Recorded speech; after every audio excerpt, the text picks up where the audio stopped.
नमस्कार, आदाब। मैं शरियार से स्वागत आप सभी का सियासत टीवी के हिंदी समाचार में। सबसे पहले देखते हैं हेडलाइंस।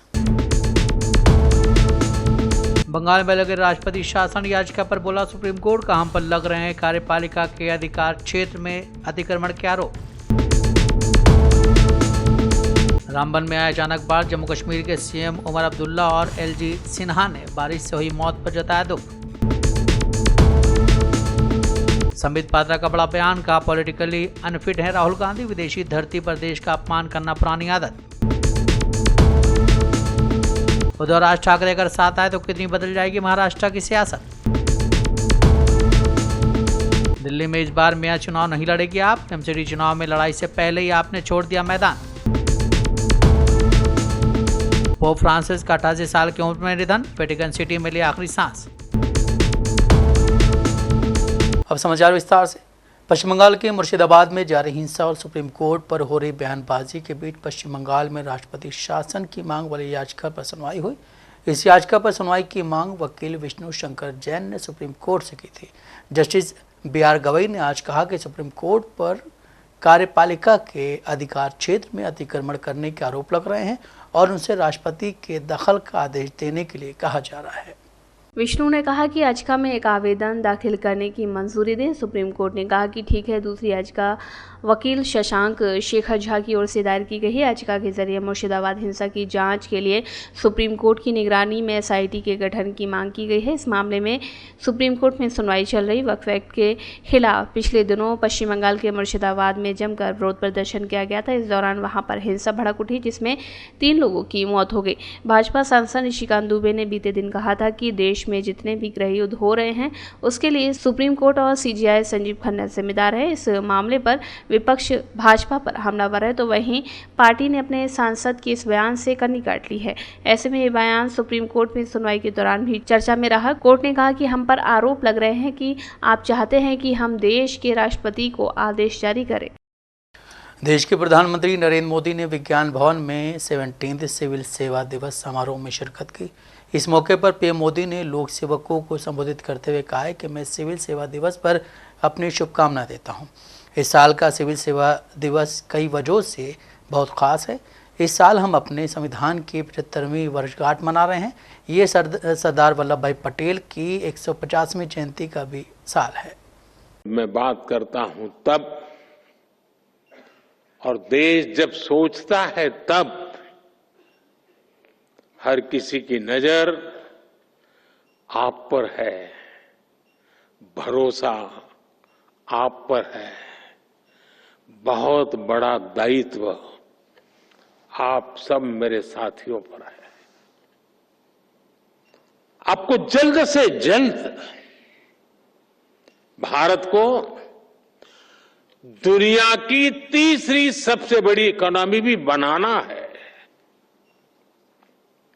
इस काम में विलंब न हो, ये हम सभी को सुनिश्चित करना है। साथियों, मुझे खुशी है कि इस बार सिविल सर्विसेज डे के theme holistic development of India रखी गई है।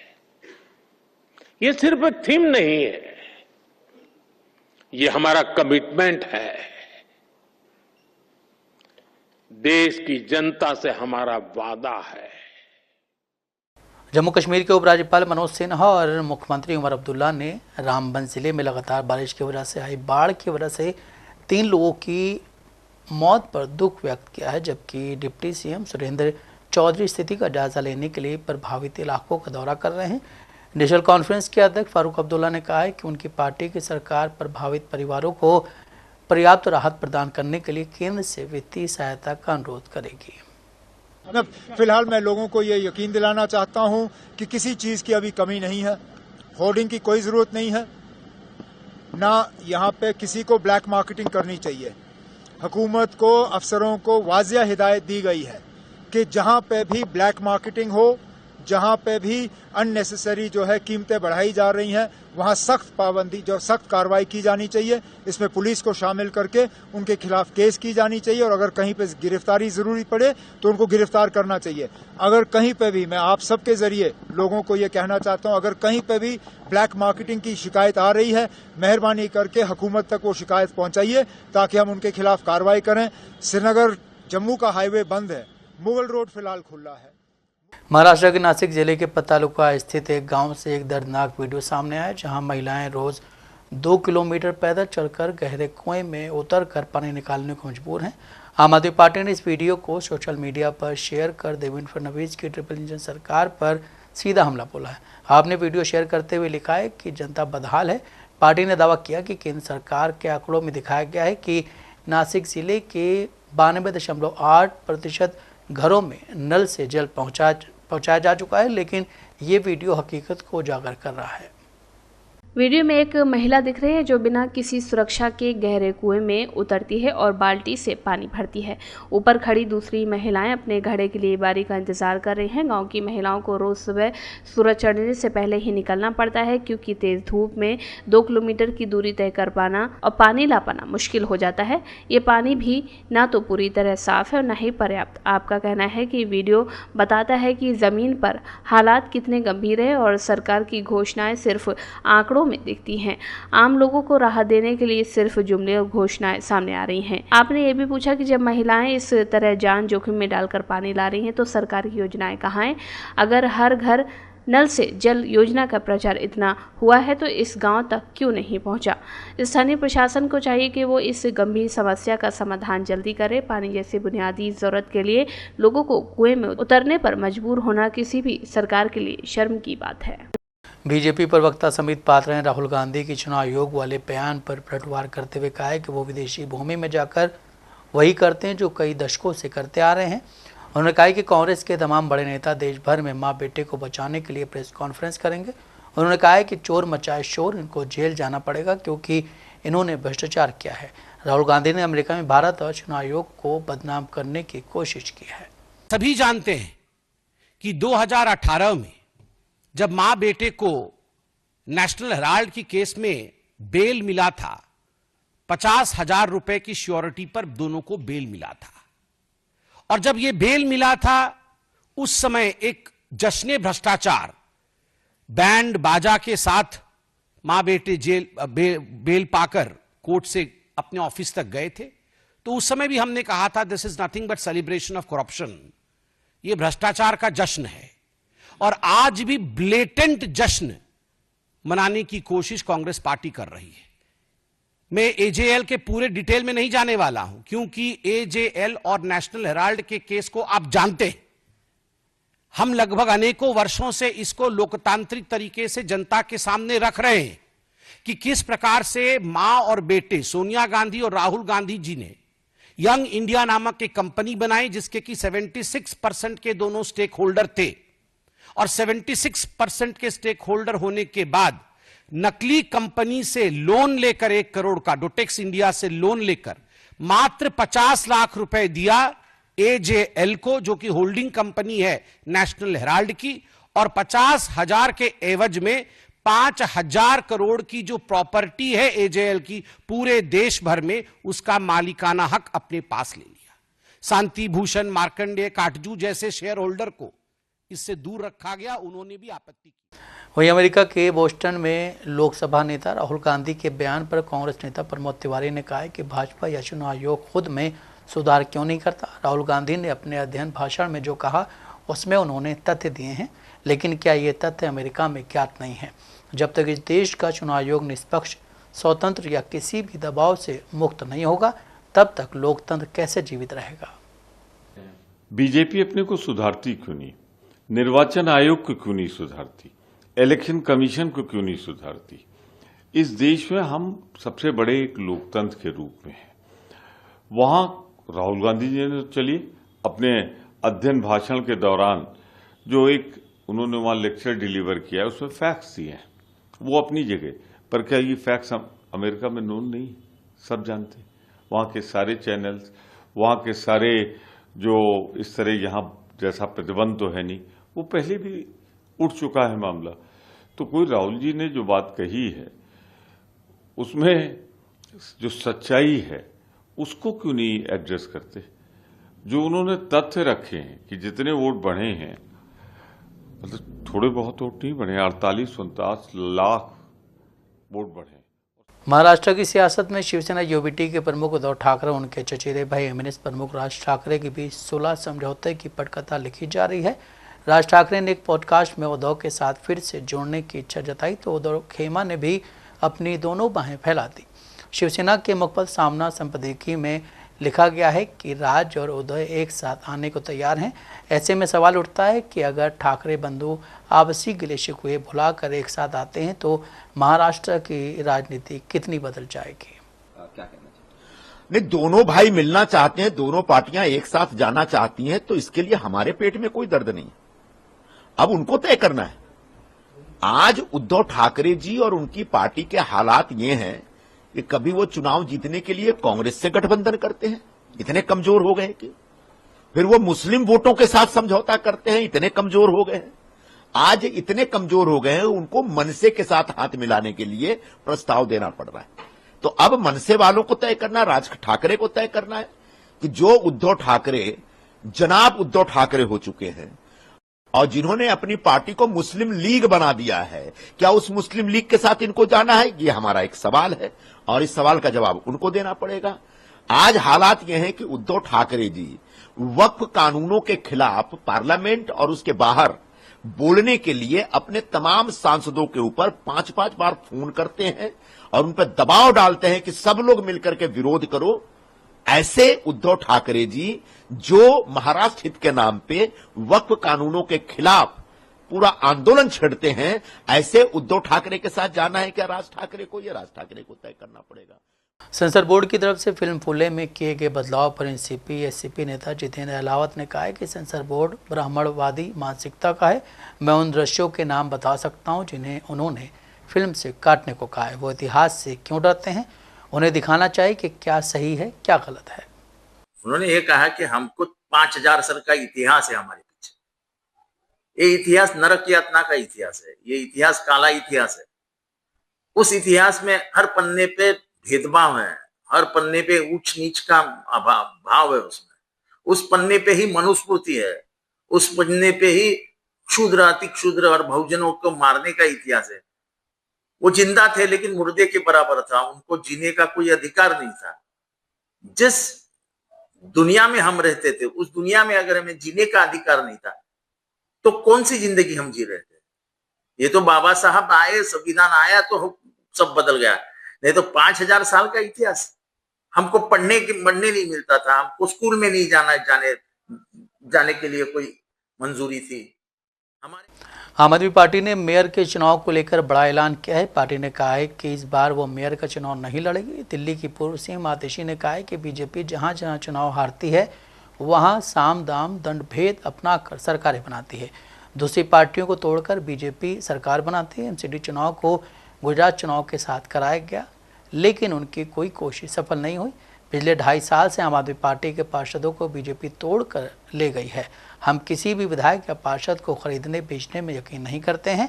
हम इस बार चुनाव नहीं लड़ रहे हैं। बीजेपी अपनी ट्रिपल इंजन की सरकार चलाएगी। तो हम लोगों ने एक फैसला किया है कि हम इस बार मेयर के चुनाव में आम आदमी पार्टी का उम्मीदवार खड़ा नहीं करेंगे। भारतीय जनता पार्टी अपना मेयर बना ले, भारतीय जनता पार्टी अपनी स्टैंडिंग कमेटी बनाए और दिल्ली को बिना किसी बहाने बनाए 4 इंजन की सरकार कह लें या इसको 3 इंजन की सरकार कह लें। 4 में कभी कभी इसलिए कहता हूं क्योंकि चौथा इंजन एलजी है जो कभी कभी चलता है कभी कभी रुक जाता है, आजकल रुका हुआ है। मगर कुल मिला के 4 इंजन की इनकी सरकार जो है उसको ये चलाएं और दिल्ली वाले को दिखाएं। आतिशी जी हमारे लीडर। समाजवादी पार्टी प्रमुख अखिलेश यादव के बयान पर उत्तर प्रदेश के डिप्टी सीएम केशव प्रसाद मौर्य ने कहा है कि अखिलेश यादव बंगाल की तानाशाह सरकार के प्रवक्ता बनकर जो बयानबाजी कर रहे हैं और वहां जो अत्याचार हुआ उससे आहत होकर लोग मुर्शिदाबाद छोड़कर भाग रहे हैं। कई लोगों की जानें गई हैं। ये केवल मुस्लिम तुष्टीकरण की राजनीति करने की जो आदत बन गई है उसी का एक जीता जागता उदाहरण है। अखिलेश यादव कभी सबका साथ सबका विकास नहीं कर सकते। देखिए, श्री अखिलेश यादव जी बंगाल की तानाशाह सरकार के प्रवक्ता बनकर के जो बयानबाजी कर रहे हैं और वहां जो अत्याचार हुए हैं उस अत्याचार से आहत होकर के लोग मुर्शिदाबाद छोड़ करके भाग रहे हैं, कई लोगों की जानें गई हैं। यह केवल मुस्लिम तुष्टीकरण की जो राजनीति करने की आदत बन गई है उसी का एक जीता जागता उदाहरण है। श्री अखिलेश यादव जी कभी सबका साथ सबका विकास नहीं कर सकते। वह केवल कुछ का साथ कुछ का विकास और कुछ गुंडों का साथ गुंडों का विकास कर सकते। भारतीय जनता पार्टी पर हमला बोलते हुए कांग्रेस नेता सुनील राजपूत ने आरोप लगाया कि जहां भी सांप्रदायिक तनाव होता है बीजेपी उसे शांत कराने के बजाय भड़काने का काम करती है। उन्होंने कहा है कि पार्टी नेताओं के भड़काऊ बयान माहौल खराब करते हैं। वहीं पश्चिम बंगाल की सीएम ममता बनर्जी से उन्होंने मांग की है कि उपद्रव फैलाने वाले चाहे जितने बड़े नेता हों उन पर सख्त कार्रवाई होनी चाहिए। निश्चित तौर पर भारतीय जनता पार्टी के लोग कहीं पर भी सांप्रदायिक तनाव होता है तो वहां पर उस आग में पानी डालने की जगह उस आग में घी डालने का काम करते हैं और पेट्रोल डालने का काम करते हैं। उनके बयान इतने ज्यादा ज्वलनशील होते हैं कि किसी भी जगह शांत जगह आग लग जाती है, क्योंकि उन्हें सिर्फ हिंदू मुसलमान करना होता है। कानून व्यवस्था राज्य सरकार की जिम्मेवारी, ये अपने आप में सच है, लेकिन मुझे ममता बनर्जी से सिर्फ इतना ही कहना है कि जितने भी उपद्रवी तत्व हैं उनके खिलाफ कठोरता से कार्रवाई हो, भले ही वो भारतीय जनता पार्टी के बड़े नेता हों।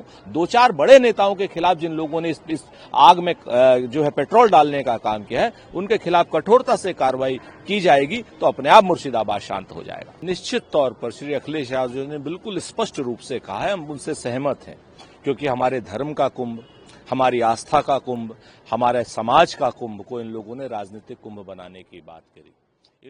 केंद्रीय मंत्री जीतनराम मांझी ने कांग्रेस के अध्यक्ष मल्लिकार्जुन खड़गे के बयान पर कहा है कि प्रधानमंत्री मोदी और एनडीए के लोग ऐसे लोगों के साथ शत्रुओं की तरह ही व्यवहार करते हैं जो देश के खिलाफ बोलते हैं। उनके नेता राहुल गांधी विदेश में जाकर हिंदुस्तान की बदनामी कर रहे हैं। स्वाभाविक है कि हम ऐसे व्यक्ति को देश हित में नहीं मानते हैं। देश में कुछ भी हो सकता है, लेकिन घर की बात को विदेश में जाकर कहने की क्या जरूरत है। बिहार में आए और उन्होंने बक्सर में भाषण दिया तो मोदी और भाजपा हम लोगों को दुश्मन की तरह व्यवहार करते हैं। देखिए, मोदी जी और एनडीए के लोग जो देश के खिलाफ बात बोलते हैं उनसे तो जरूर दुश्मनागत की तरह से रहेंगे, जीत लेंगे, इसलिए कि उनके नेता राहुल गांधी विदेश में जाते हैं और हिंदुस्तान की बदनामी करते हैं। तो स्वाभाविक है कि वैसे आदमी को हम लोग समझते हैं कि वो देश के हित के लायक नहीं है, पार्टी चलाने लायक नहीं है। देश में कुछ भी हो सकता है, हम आपस में लड़ सकते हैं, कमी बेसी हो सकती है, लेकिन घर की बात को विदेश में जाके कहने का क्या उचित है। अब एक फरमान है जिसमें उन्होंने कहा है, तो मल्लिकार्जुन जो उसे कहते हैं उल्टी उन्हीं पर यह बात होती है कि वो लोग देश के हित नहीं चाहते हैं और काम कर रहे हैं सिर्फ कि कैसों प्रधानमंत्री का पद हमको मिल जाए, इसके अलावा कोई है उनके पास मसौदा। झारखंड के गोड्डा से बीजेपी सांसद निशिकांत दुबे सुप्रीम कोर्ट पर बयान देकर चौतरफा घिर गए हैं। भले ही पार्टी ने उनके बयान से किनारा कर लिया हो, लेकिन उनके विरोधी उन पर जमकर निशाना साध रहे हैं। इस बीच मध्य प्रदेश के पूर्व मुख्यमंत्री और कांग्रेस नेता दिग्विजय सिंह ने निशिकांत दुबे को लेकर बड़ा दावा किया है। मुझे जानकारी मिली है कि निशिकांत दुबे जी के बयान पर स्वयं भारतीय जनता पार्टी ने कहा है कि ये उनका खुद का विचार है, हम लोग उसमें शामिल नहीं हैं और उन्होंने उसको अलग कर दिया है।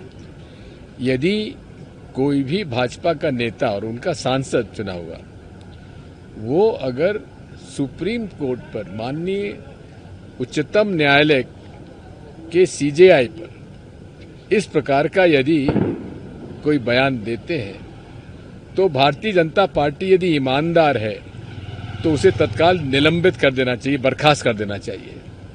क्यों नहीं कर रहे हैं? क्योंकि उसमें उनकी मिली भगत है।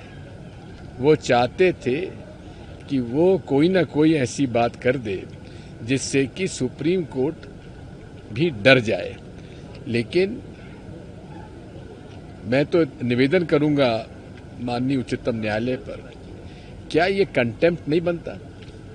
सुप्रीम कोर्ट के ऊपर इतना बड़ा बयान कोई मेंबर पार्लियामेंट देता है तो ये पोप फ्रांसिस का वेटिकन सिटी में निधन हो गया। वो लंबे समय से बीमार थे। निमोनिया की शिकायत पर फ्रांसिस को पिछले दिनों अस्पताल में भर्ती कराया गया था। पोप फ्रांसिस की मौत की खबर वेटिकन सिटी ने दी है। फ्रांसिस 88 साल के थे। एक दिन पहले ही उन्होंने अमेरिका के डिप्टी सीएम जेडी वेंस से मुलाकात की थी। उनकी मौत की खबर के बाद पूरी दुनिया यानी 1.4 अरब कैथोलिक शोक में डूब गए हैं।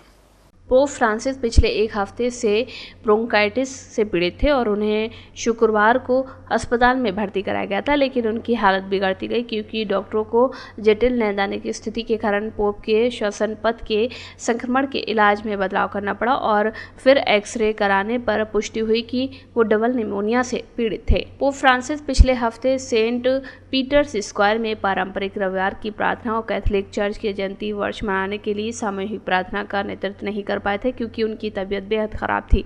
उनके स्वास्थ्य की वजह से उनके पहले तय कई कार्यक्रम भी कैंसिल कर दिए गए थे क्योंकि डॉक्टर्स ने 88 साल के पोप को पूरी तरह से आराम करने की सलाह दी थी। लेकिन पहले उनकी हालत को स्थिर बताए जाने के बावजूद वेटिकन ने शनिवार शाम को एक अपडेट जारी कर जिसमें कहा था कि लंबे समय से सांस लेने में तकलीफ के बाद उनकी हालत बिगड़ गई है। चीन ने आज बीजिंग की कीमत पर अमेरिका के साथ व्यापार समझौता करने वाले अन्य देशों पर हमला किया है। चीन ने उन देशों के खिलाफ जवाबी कार्रवाई करने की कसम खाई है जो टैरिफ युद्ध के बीच वाशिंगटन को तुष्ट कर रहे हैं और व्हाइट हाउस से अनुकूल शर्तों को सुरक्षित करने के लिए दौड़ रहे हैं। चीन ने ये इशारा खास तौर पर अपने पड़ोस में बसे देशों की तरफ किया है। जहां ट्रंप ने बाकी दुनिया पर 10% का टैरिफ लगाया तो वहीं चीन को 145% और कुछ सामानों पर 200% से अधिक टैरिफ का सामना करना पड़ रहा है। तो वहीं बीजिंग ने अमेरिकी वस्तुओं पर 125% शुल्क लगाकर जवाब दिया है। चीन के खिलाफ वाशिंगटन के कुल स्केल वाले व्यापार युद्ध के समांतर कई देश अब टैरिफ कम करने के लिए अमेरिका के साथ बातचीत में लगे हुए हैं। अमेरिका के प्रमुख निर्यातक दक्षिण कोरिया के वित्त और व्यापार मंत्री इस सप्ताह वाशिंगटन में उच्च स्तरीय व्यापार वार्ता करेंगे। जापान के प्रधानमंत्री शिगेरू इशिबा ने कहा कि जापान और अमेरिका के बीच बातचीत दुनिया के लिए एक मॉडल हो सकती है। इस बीच बीजिंग ने देशों को चेतावनी दी है कि वे अमेरिका के साथ ऐसा समझौता ना करें जो उसके हितों से समझौता करता हो।